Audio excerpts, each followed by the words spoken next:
Thank you for joining us today. I'm very excited to have with me my old friend Dalton Hepworth with Pinnacle Investment Solutions, and I'm Dan Collins with Collins Fiduciary Broker. I am a broker and a general contractor who specializes in probate and trust administration and selling probate and trust properties. I also provide consulting services in litigation concerning probate and trust matters, as well as serving as a court-appointed receiver. And I have worked with Dalton since 2009. I met Dalton on one of my early receivership cases in Sacramento County. He was hired by the receiver I was working for at that time as a field agent, and we had taken over a crack house apartment complex of about, I don't know how many units that was. I think that was about 110 units initially. Uh-huh. 2 swimming pools, 2 separate buildings, and then we actually took over another apartment building in downtown Sacramento area, and that was 43 units.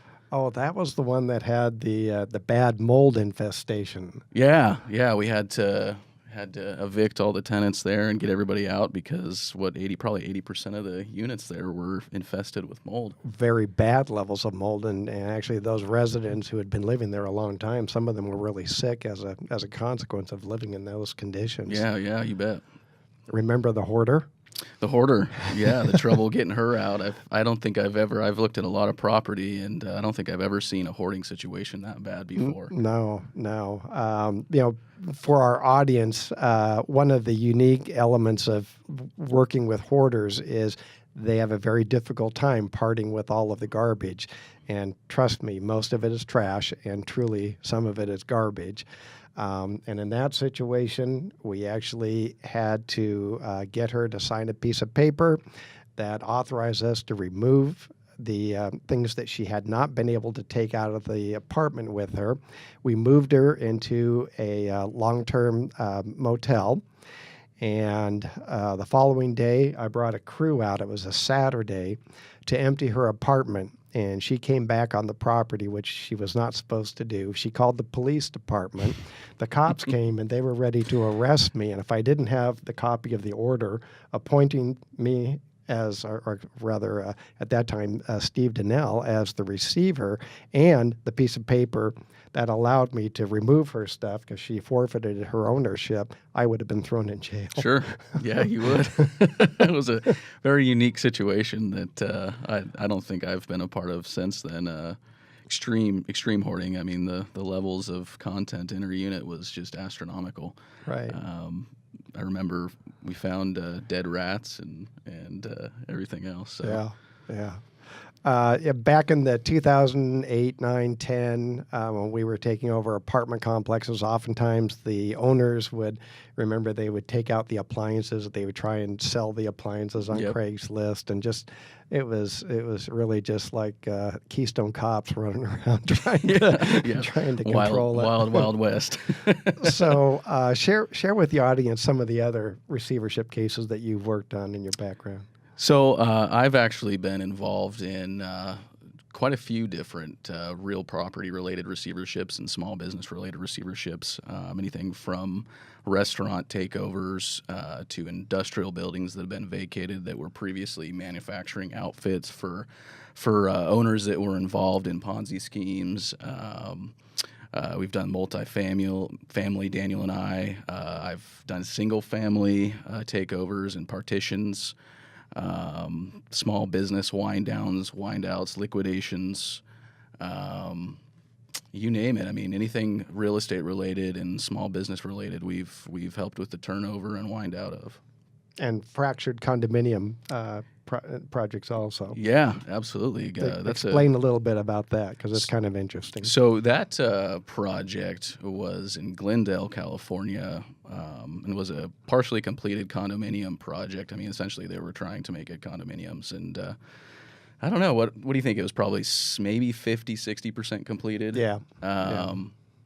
So Steve Donnell took that over in receivership in Glendale, and our whole focus was to ensure that, I mean, the hardest thing for us over there was to keep transients out. I mean, we had a problem there for a while where it had an underground parking structure, and we had people living down there and squatting down there, so it was a constant battle to keep the place locked up. As you can imagine, it wasn't completed, so anybody in the area could kind of walk on site and find a means to sleep. So, and then essentially, the whole idea was to eventually market it for sale through the receivership there. Right. I explain to people oftentimes that the type of property management that you and I do with distressed properties, it's really focused upon defending the property. Yep, absolutely, 100%. That's always the initial takeover, and then defending the property moving forward is typically the hardest challenge. It's not necessarily completing what we're setting out to do, but just essentially defending the property. Yeah. Right. So transitioning into your other business, tell me a little bit about Pinnacle Investment Solutions. When did you start that company? So the inception of Pinnacle was 2014, middle of 2014, actually. I had been in the single-family home real estate rental arena for quite some time, but actually formally started Pinnacle in 2014 with the premise to it was on the upswing, and our whole focus initially was to acquire more rental property. The capital procurement being, utilizing the opportunity in the distressed arena to flip properties. And then take that capital that we made and turn it into longer-term investments, rental properties. So in 2014, 15, and 16, we were doing most of our renovation projects, buying and acquiring distressed properties in various ways, and then renovating them and adding value, and then selling them on the retail market. So I've seen some of the projects that you've done, and I would distinguish you from the typical house flipper who primarily does cosmetic level of work and then puts the property on the market. But you, and being a general contractor, I understand and appreciate the difference here. You tend to take properties that are really bad off, and you're not afraid of taking them down to the studs, or even just down to the subfloor if necessary. And why don't you explain a little bit about the value behind your approach? Yeah, so I mean, there's when your typical rehabber focuses on the acquisition of, let's just say kind of a cosmetic rehab, I look one step further, and I see opportunity in something that's just jacked up. I see the potential of tearing it down to its foundation, starting from scratch, adding square footage. And I would say our primary business model is identifying properties that are non-loanable conventionally, and purchasing them, and then determining for that specific market what's going to add the most value. So are we simply tearing it down and just building back up in its existing footprint? Are we adding value? What makes the most sense in that market? So our end product is a completely turnkey house that somebody could move into, and in that project that initially started as a non-financeable opportunity is now a financeable home for somebody to buy. So I've done a lot of land development. I've built a lot of spec homes, and I understand the value of what you do. But why don't you explain to the audience the value of taking a home that already has services and why you take that approach? Because really coming out of the ground is much easier, but there's a reason why you choose not to do that. Sure. So why don't you explain that? You bet. So one of my core areas of operation is El Dorado County, and the fees associated with ground-up construction in El Dorado County are very extensive. I mean, just to break ground, any new single-family home could be $50,000, $60,000, $70,000 in cost to the county just to break ground. So the opportunity that I look for is you take a blighted property or a property that has existing services like you had mentioned, and you break down, okay, fundamentally what values here. So oftentimes I'll buy a property that already has water, public water. It already has either city sewer or a septic system in place. It already has power supply, a weatherhead in place. So those are three very core things to have, essentially, and those are very expensive to bring forward in a new construction project. Additionally, when you have an existing footprint and you take on a project where you're renovating it as opposed to building from the ground up new construction, you have this situation where the associated fees with building new are diminished or minimized because you have an existing footprint, and essentially the county waives the fees that are associated with building new. So as long as you stay within your parameters, the new construction fees are not realized. And additionally, you don't have to, I mean, if you're going to add square footage, there's a cost associated with that, but as long as you stay within that existing footprint or leave the foundation or an existing wall, you have opportunity there to minimize the associated costs. So let me perhaps spell out an example. Let's say that you bought a house that was really in poor condition, not financeable, maybe even a code enforcement property, and it's 1,000 square feet. And you determined that the ideal size of a home for that location is 1,500 square feet. So if I understand you correctly, you would expect that you would only pay impact fees, and that's the fees that you're really referring to. So that's like school, fire department, things of that nature. You would only pay the impact fees like you would on new construction for the additional 500 square feet that you're going to add to the footprint. Is that correct? Yep. So if you take a property like that, a typical renovation project, you're pulling a remodel permit.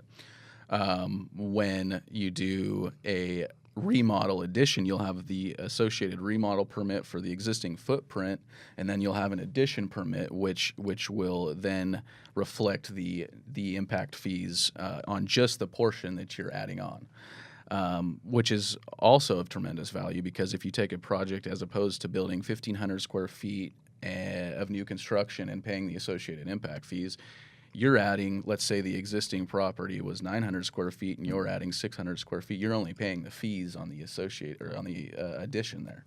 Right. So really, and you know, in the counties surrounding Greater Sacramento Metro, you're going to average probably $65,000 to $75,000 in impact fees and hookup fees for a single family home. Yep. So it makes a great deal of sense economically to approach the model the way that you do, but you also have to have the confidence and the skill sets to execute it, because renovating that type of property, as I said before, is far more complex than coming out of the ground new. Right. Absolutely.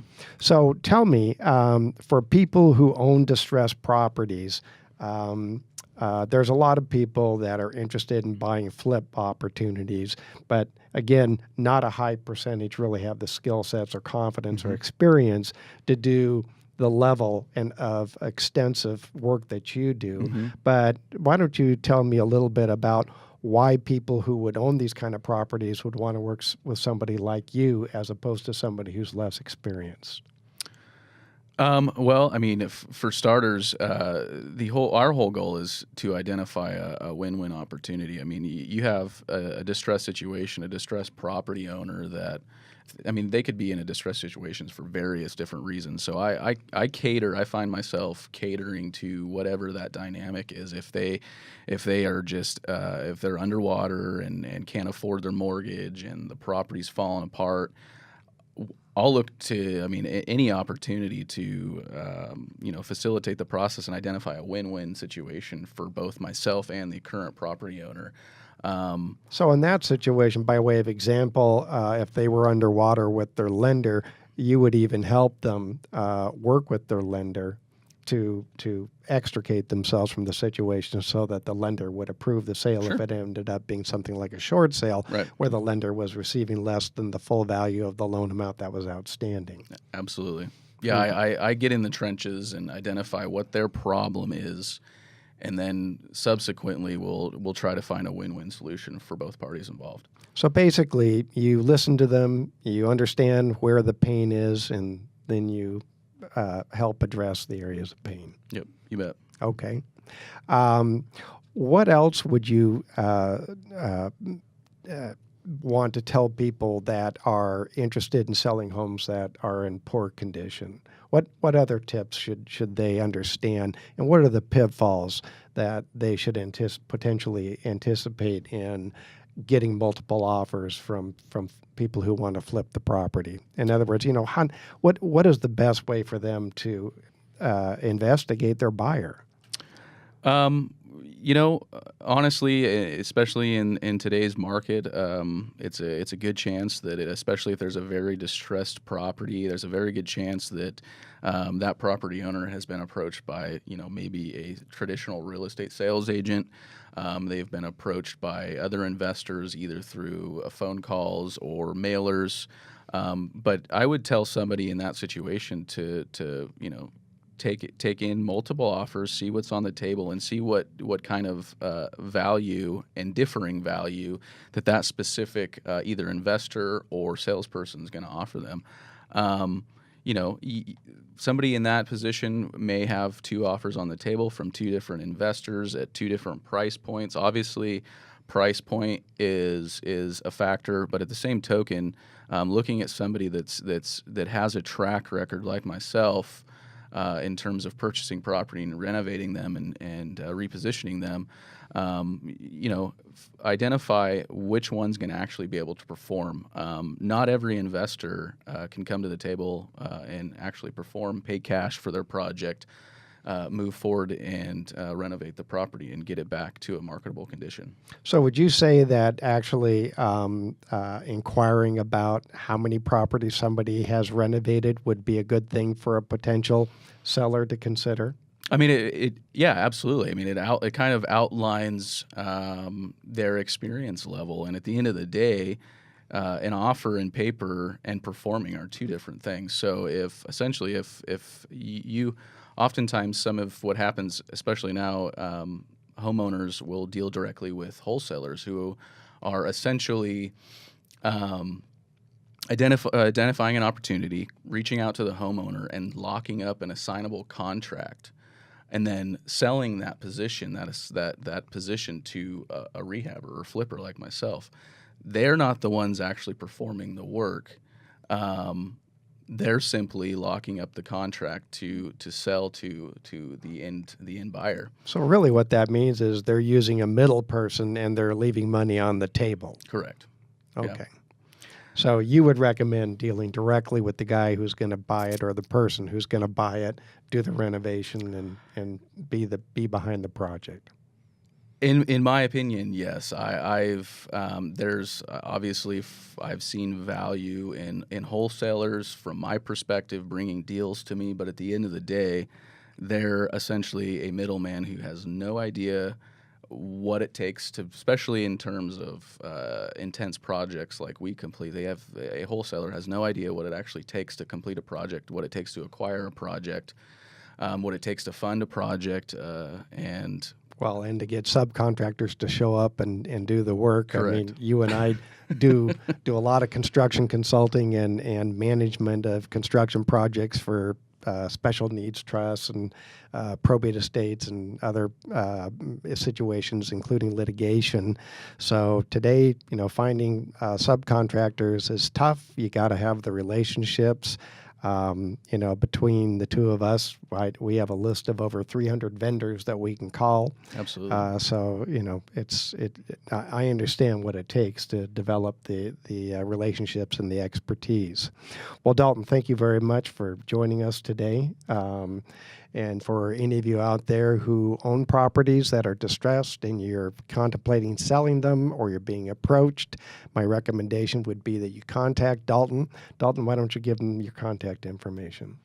My phone number is 530-313-3852. I can be reached anytime, text or call. That's my cell phone number.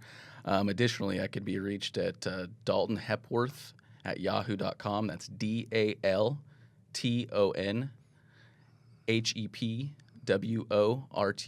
at yahoo.com. Excellent. All right. Well, thank you for joining me today. I appreciate you stopping by. Thanks for having me. All right.